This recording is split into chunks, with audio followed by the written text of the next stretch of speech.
और एसआईआर को लेकर जो राहुल गांधी की जो यात्रा शुरू हुई है, उसका जो साइड इफेक्ट है उसके रूप में मैं ये देख रहा हूं कि संविधान में 130वां संशोधन होने जा रहा है। सरकार वह विधेयक लेकर के आ रही है और अब विपक्ष के तमाम लोगों को और सरकार के खिलाफ बोलने वाले तमाम लोगों को तैयार रहना चाहिए वह दिन देखने के लिए। अब विपक्ष का जो नेतृत्वकारी समूह है या विपक्ष की सरकारें हैं वो कैसे गिराई जाएंगी, कैसे उसके मुख्यमंत्रियों को जेल में डाला जाएगा, ये बिल्कुल आसान नुस्खा लेकर के सरकार आ रही है कि आपके खिलाफ एक एफआईआर होगा और उस एफआईआर में आप भीतर किए जाएंगे, 30 दिनों तक आपको जमानत नहीं मिलेगी और 31वें दिन आप जो है वो पद से मुक्त कर दिए जाएंगे।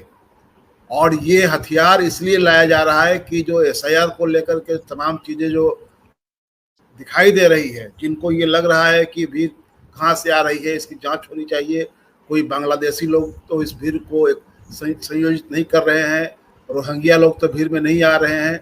अभी प्रशांत किशोर का मैंने एक बयान देखा, प्रशांत किशोर ये कह रहे हैं कि चुनाव आयोग और राहुल गांधी की लड़ाई से बिहार की युवाओं को कुछ लेना देना नहीं है, ये चुनाव आयोग और राहुल के बीच की लड़ाई है, हमको रोजगार चाहिए, शिक्षा चाहिए, स्वास्थ्य चाहिए, ये बात ये बता रहे हैं।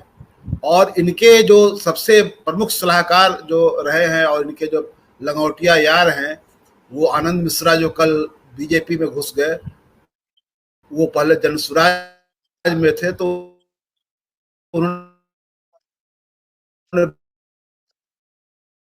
बीजेपी में घुसने से पहले जो सुराज में हम थे ठीक ठाक थे, लेकिन जनसुराज जो जिस काम के लिए बना है वो काम छोड़ करके वो दूसरा काम करने लगा। यानी दूसरा काम क्या करने लगा, तो राजनीति करने लगा। तो जनसुराज, उनके कहने का मकसद साफ साफ हो गया कि जनसुराज को बनाया गया था इसलिए कि वो मैदान साफ करे बीजेपी के लिए, नीतीश कुमार को साफ कर दें, लालू यादव को साफ कर दें, तेजस्वी यादव को साफ कर दें, विपक्ष को साफ कर दें और बीजेपी को आने दें, उसके अलावा और कोई नहीं काम नहीं करें। तो इन लोगों की जो पूरी दुर्भिसंधि है, मैं ये मानता हूं कि आज भी मैं लगातार ये कह रहा हूं कि यह देश क्या देख रहा है, सामने जो लिखा हुआ है वो मुझे दिखाई दे रहा है कि पूरा जो उच्च वर्णीय हिंदू दक्षिणपंथी शक्तियों का जो उभार है वह इस देश के लिए सबसे खतरनाक है। उसमें ये अलग बात है कि दलितों का, पिछड़ों का, अति पिछड़ों का, इवन मुसलमानों का भी जो मौका प्रस्त नेतृत्व है वो उसमें बहुत ही चालाकी से शामिल किया गया है। और लेकिन ये सबसे खतरनाक है कि किस तरह से संस्थाओं को अपनी मुट्ठी में करने के लिए आगे बढ़ा गया है। और ज्ञानेश कुमार ने तो इसको साबित कर दिया कि अब इस देश में संस्थाओं की स्वतंत्रता, उनकी संवैधानिकता का कोई मतलब नहीं रह गया हुआ है। यह सब इसलिए हो रहा है कि जो विपक्ष हमलावर हुआ है एसआईआर को लेकर के, तो सरकार निश्चित रूप से डरी हुई है और वो अपने लिए कवच कुंडल तैयार कर रही है, अपने लिए वो ढाल तैयार कर रही है तरह तरह के। वो कह लीजिए कि अपने सामने लोहे की दीवार खड़ा करना चाहती है जिस पर विपक्ष सर पटक करके मर जाए, लेकिन यह सरकार नहीं जाए।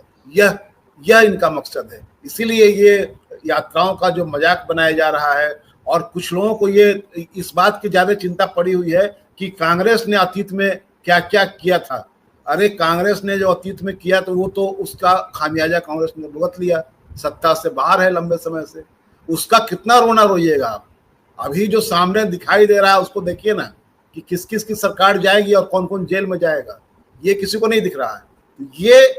ये बहुत ही खतरनाक समय है और यहाँ जो समर्थन मिल रहा है वो निश्चित रूप से जनता का समर्थन है, स्वतः स्फूर्त लोग आ रहे हैं। लेकिन मैं नहीं मानता हूं कि 74 जैसा आंदोलन हो रहा है और 74 जैसा माहौल हो गया है। ये बनेगा तब जबकि इसकी कंसिस्टेंसी उसी तरह रहेगी, विपक्ष उतना ही जनता के बीच में जाएगा और जो विपक्ष की जो पार्टियां हैं वो लोगों को गांव से निकाल करके, शहरों से निकाल करके, टोलों मोहल्लों से निकाल करके वो इस मुद्दे को लेकर के सामने आए, तब ये माहौल बनेगा। ये अभी एक शुरुआत है, अच्छी दिशा में शुरुआत मुझे दिखाई दे रही है, लेकिन मैं भी इस मुगालते में नहीं हूं कि ये कोई 74 हो गया है और 74 जैसा ये माहौल बन गया है, लेकिन उस दिशा में बढ़ेगा ये निश्चित रूप से।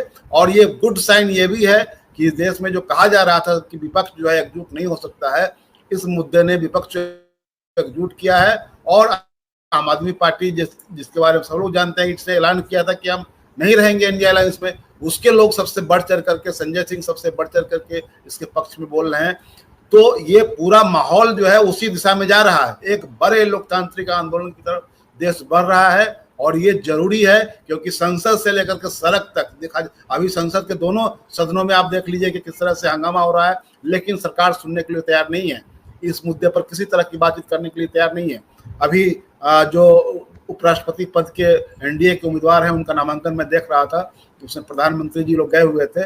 तो ये जो पूरा जो माहौल बनाया जा रहा है उसमें है कि किसी की नहीं सुननी है, कोई कितना सर पटक कर रह जाए, सुनना नहीं है। और अपने खिलाफ कुछ भी अगर खतरा नजर आ रहा है तो एक आयरन कर्टेन खड़ा कर लिया जाए, एक लोहे की दीवार खड़ी की जाए जिस पर विपक्ष सर पटक पटक करके मर जाए, लेकिन उसकी बात नहीं सुननी है।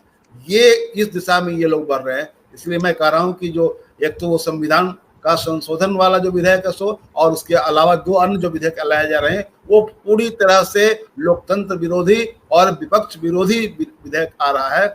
और वो सब इसलिए लाया जा रहा है कि इस देश में जो ये आंदोलन का माहौल बन रहा है, किस तरह से संवैधानिक संस्था चुनाव आयोग इसने इस देश में वोट चोरी का काम किया, वो बिल्कुल सामने दिखाई दे रहा है। कर्नाटक की बात मैं नहीं कहता हूं, मैं बिहार की बात भी कह रहा हूं कि बिहार में हम लोग लगातार देख रहे हैं कि किस तरह की रिपोर्ट आ रही है।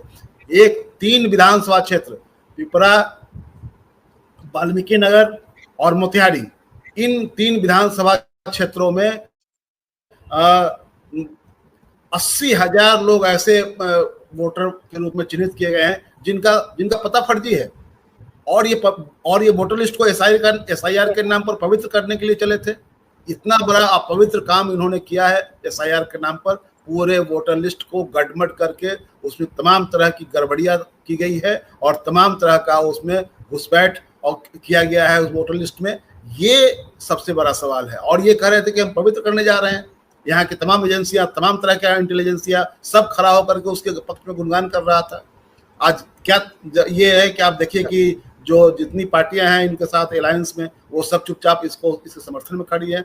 नीतीश कुमार जो कि समाजवादी आंदोलन की उपज हैं, वो आज कहाँ खड़े हैं, जाकर के चुपचाप हैं, उनके मुंह से बोलती बंद है, उनके मुंह में ताला लगा दिया गया हुआ है, कुछ नहीं बोलना है। उनके लोग उनके पक्ष में खड़े नहीं है, उनके लोग उनके खिलाफ विद्रोह कर चुके हैं। तो ये पूरा माहौल जो दिखाई दे रहा है उसमें साफ साफ है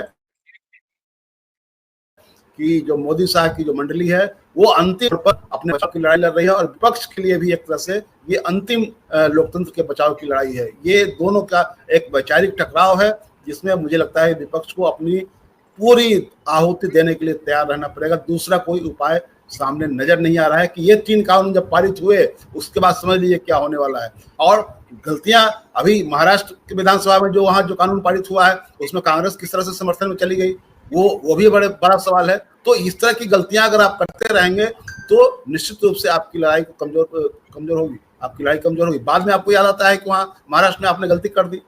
लेकिन इस तरह के जो कानून लाए जा रहे हैं उनको उसके खिलाफ अब आपको बोलना पड़ेगा। अब ये मुझे लगता है कि शायद ये इशू बनेगा। और एक बात अंतिम कि इस यात्रा का जो मुद्दा है वो सिर्फ एसआईआर नहीं है, एसआईआर सबसे प्रमुख मुद्दा है, लेकिन बाकी के जो मुद्दे हैं वो भी वहां पर हैं। इसलिए ये भी कोई ये कि सिर्फ एसआईआर से क्या होने वाला है, अरे एसआईआर आज की तारीख में पूरा लोकतांत्रिक समूह का एक ये ऐसा आंदोलन है जिसके जरिए वोट चोरी और लोगों को मताधिकार से वंचित करने का जो साजिश है उसको रोकना है, उसके खिलाफ खड़े होकर के आपको अपनी आवाज बुलंद करनी है।